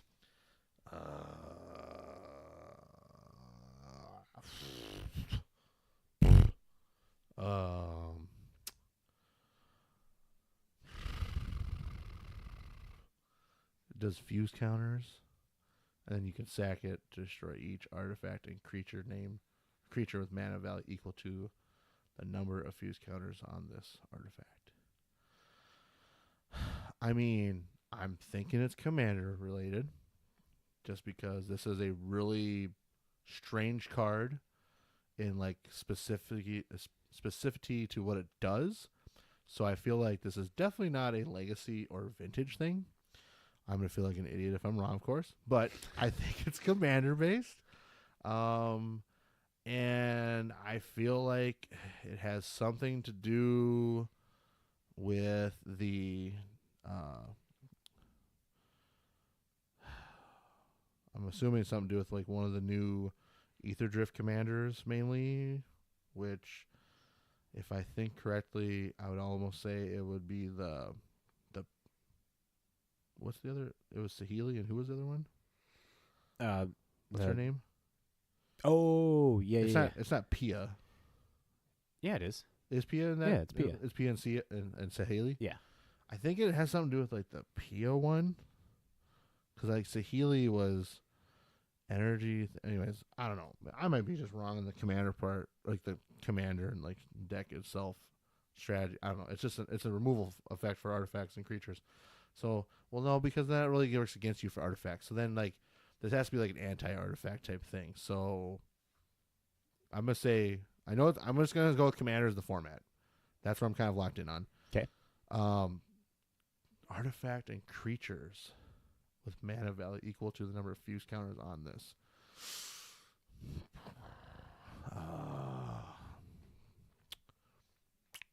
I don't even know which commanders hate artifacts really that well. So, whatever. I'm going to skip that part. Okay. Try to half win at least. 0. Fuck my asshole. You had two options. Legacy, because Stifle Knot decks are playing it in the side. What? Why? Legacy sometimes is where it sees play in sideboards to deal with problematic things like Stifle Knot and Painter's. That sounds a lot better. Coveted Jewel. That sounds a lot better there. Yep. I was like, that doesn't make sense for to play it. Okay, well, it's Legacy, so I get 0. But in this deck, two Powder Kegs in the main board of this Stifle Knot deck run by Phil3579. And the other option, Pre-Modern. It sees play in Stifle Knot and Pre-Modern, Tide Control, and Mono Black Cleric deck. That said, it's noticeable that we see more Pre-Modern cards show up in the interests, which, yeah, we got to start thinking of Pre-Modern as a fucking format now. Because I've been fucking bamboozled by Pre-Modern at least twice. Yeah. In the fucking weekly, or the Contra Currency game here. Next card. All right, sounds good. Anthony, brush it off. You got this one. You got this one. Here's the low ball for you. We put it up on the tee. I hope I get this one. I don't know. I don't know, man. We have Vengevine, baby. Green 2 for a 4/3 elemental with haste that reads whenever you cast a spell, if it's the second creature you've cast this turn, you may return this card from your graveyard to the battlefield. The printing specifically that we're talking about is the original Rise of the Eldrazi printing. I have these. They're so great. They jumped up in price 36% and are at $12 as of Friday. Today, Saturday, market price $10.09. Average $19.99. Foils $19.99 as well. European average $7.05. All-time low of this card $5.44. Surprisingly, Yeah. never. What's all-time high? All-time high? You want to take a guess? It's not from today, right? Or from recent? All-time high was August 3rd, 2018. Okay. All-time high, like $44. $94.52. What? Jesus. I wonder what deck that was for. Yeah. So, Rise of the Eldrazi, Vengevine. Why is this card going up in price? Well, did you read what it did? I did. Oh, you did? I just missed that because I was so focused on the art. I think you're just so focused on getting 2 wrong there in a row. Straight up zeros. Oh, my God. These goose eggs hurt. Yeah, severely. You always are pretty good. You're a tried and true dart thrower, and you fucking hit the wall. Twice. I'd love to give you a mulligan, but I don't know how you do a mulligan. You don't. You just don't. I'm just having that one-time bad luck streak where the deck was commander, or the thing was commander, and the thing was legacy, and I reversed them somehow. Don't know how I did it, but yeah. Pretty modern. Who thinks about that? Vengevine. Reason for this going up in price. I'm going to say it's modern, and I'm going to say it has to do with variants of the Hollow One deck. I do not believe it's anything to do with Crabvine. Just for the sheer fact that there has been no inklings of anything dealing with Crabvine, like for a long fucking time. And if somehow that is Crabvine, I'm going to flip a table. But I'm gonna go with modern and variants of Hollow One, just because Hollow One's coming back. Of note, Hollow One did show up at 3% for this Netherlands event. I know. Did I get a goose egg? You got modern. You get a point. Oh my! You get the God. full point because it's not because of Crabvine. It is just Hollow One, Blazing Root Walla, Detective Phoenix, Flameblade Adept, Marauding Mako, and Vengevines, Street Wraiths. It's mentioned because the deck has been popping up. Goblin Lore last week, moving up in price. It's had an increase just because it's coming back. Well, and that's because Mono Red Hollow One, Mono Red Hollow One is such a huge, powerful deck now, especially because you have both Mako and the Flameblade Adept. Yeah. So you're doing really well with both of those. But yeah, that. I think that was so. What is it called now? So we have a full Monty is all if you get all of them. Yep. A Dirty Jameson is if you get it because it was a super easy one. Yep. Easy week type thing. Like banner restricted week. You had to play. You have to play. Gotta play. You can't not hate. Don't hate the players. Hate the game, baby. That's how it goes. So what do we call it when you miss everything? Because we haven't had that happen yet to anybody. We haven't. Just so we know. We've at least had half a point for someone. So what are we calling it, Matt, when we hit that mark? When you get nothing? Yeah. Is there some cool sports term that's besides just calling it a goose egg? Get back to me next week. I don't All want right. to waste too much time thinking about that because I want to give full-on scores now. Because, Anthony, this week, you were doing pretty hot. Last week, you ended with 7.37. Today, you're at 8.37. I got 8 point. Yep. I'm in the running. I am currently sitting at 8.94. Garrett, 11. Solid He had a fucking really good 11. week there. Little upset, Danny, thinking about it now. Danny should have played last week because he's only at 1.5. I know. He's only played one game. He's only played one game. But yeah, there's your Conjured Currency. Some cheap pickups here. Mentioned real quick. Test of Endurance, the Secret Lair printing. Moving up It is $3.49. Kozilek Broken Reality, Modern Horizons 3, $6.49, slowly moving down. And Vial Smasher, the Commander 16 foil printing, $6.39, slowly moving down as well. Yeah. There you go. Check out TCG Sniper. They are a great price tracking website. Go there, sign up. It's free to do, but if you sign up and say the guys at This Week in MTG sent you, you get 3 months free of their plus programming there, where you get 50 cards unlimited, 50 products. Really worth it. TCGsniper.com. Go check them out now. Yeah. Anthony, got anything else you want to head to the end of this podcast? Yeah. Don't mix your Commander and your Legacy decks around. I was really surprised. Again, yes, with Braylon, I would have done the exact same thing. I'm like, Commander's too obvious, you know? Yeah. And it's like, maybe there is a janky discard deck, because Mako is a powerful deck. We just, hollow one, all the discarding and shit. That's what that was my thought process, was like, it's the same similar thing, like the Dranith stingers and stuff like that too, you see? Yeah. In Popper and all that. So, like, that's where my brain went to, and I was just like, oh, maybe there is, because I know there's a cycling deck in Legacy, so. Yeah. I just thought maybe it's some new take. 4 mana isn't the end of the world in Legacy. People can get there just fine. Yeah. I don't know. It's probably like a 1 of or 2 of, and then like I said, if you run 4 Makos, like, you can give your Shark Trample. Not a big deal. Yep. Powder Keg? I don't know. You also threw me for a fucking loop when you said, like, it was main board in Stifle Not, which, I mean, the one deck did because of course, what it was, but just like, I was just like, huh? Yeah, pretty silly. Why would you want to get rid of your stuff? You give it 2 turns, and you don't get rid of your Dreadnought. What are you worried about, though, that you need to give 2 turns when you already have a 12/12 trampler in play? I know. You know what I'm saying? You know what I'm saying? It's what MTG stock says. That's what I know. That's all I know. So, yeah, that's what I got. Thank you to all you legendary Magic folk for making it to the end of episode 243. As we wrap up, I want to say thank you again to all you dear listeners. Your enthusiasm fuels our passion for all things Magic, and we're honored to be a part of this community. Stay tuned for more updates, discussions, and insights in the world of MTG. Until then, may your mana be plentiful and your draws ever favorable. Keep gathering those magical moments. Goodbye, everybody.